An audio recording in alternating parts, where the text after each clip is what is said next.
one of the hidden gems in Miami. Espanola Way has been the location for many films.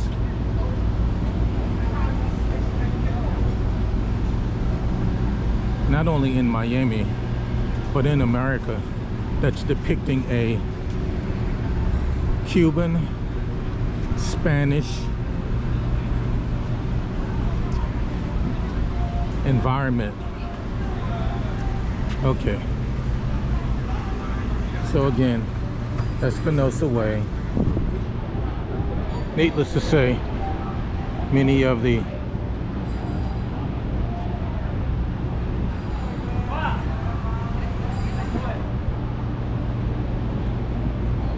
major movies or events have taken place here. Let's take a stroll. Yeah, I used the word stroll.